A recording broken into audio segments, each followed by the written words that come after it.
അതെ, നമുക്ക് ടേസ്റ്റി ആയിട്ടുള്ളൊരു കൂണ് തോരൻ വെക്കാം. ഞാൻ അതിനായിട്ട് എടുത്തേക്കുന്നത് 200 ഗ്രാം കൂണാണ്. അതിലേക്ക് ലേശം ഉപ്പിട്ട് നമുക്ക് നന്നായിട്ട് കഴുകിയെടുക്കാം. കഴുകി വെള്ളം തോരാൻ വെച്ചിട്ടുണ്ട്. വെള്ളം തോർന്നതിന് ശേഷം നമുക്ക് കൈകൊണ്ട് ചെറുതായിട്ട് കീറി എടുക്കാം. കത്തി ഉപയോഗിക്കുന്നതിലും നല്ലത് ഇതുപോലെ കൈകൊണ്ട് കീറി എടുക്കുന്നതിനാണ്. ശേഷം പാൻ വെച്ചിട്ട് മൺചട്ടിയോ പാനോ നമുക്ക് ഉപയോഗിക്കാം. അതിലേക്ക് 2 ടേബിൾ സ്പൂൺ വെളിച്ചെണ്ണ ഒഴിക്കാം. വെളിച്ചെണ്ണ ആട്ടോ കൂടുതൽ ടേസ്റ്റ്, അതുകൊണ്ട് വെളിച്ചെണ്ണയാണ് ഉപയോഗിക്കുന്നത് നല്ലത്. കടുകിട്ട് വറ്റൽമുളകിട്ട് നമ്മുടെ കൂൺ അതിലേക്കിടാം. നമുക്ക് കൂണൊരു പകുതി വേവായിട്ടിടണം. അതിലേക്ക് ആവശ്യത്തിന് ഉപ്പും മഞ്ഞൾപ്പൊടിയും ചേർത്ത് നല്ലതായിട്ട് ഇളക്കി നമുക്ക് ഒന്ന് വേവിക്കാൻ വെക്കാം. കൂണിലേക്ക് വെള്ളം ചേർക്കേണ്ട ആവശ്യമില്ല, കാരണം കൂണിൽ നിന്ന് നല്ലതായിട്ട് വെള്ളം ഇറങ്ങും.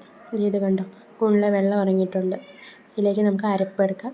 തേങ്ങ, ഞാൻ ഒരു 12 ചെറിയ ഉള്ളി എടുത്തിട്ടുണ്ട്, 2 പച്ചമുളക് എടുത്തിട്ടുണ്ട്. എരിവിന് അടിസ്ഥാനത്തിൽ പച്ചമുളക് എടുക്കാം കേട്ടോ.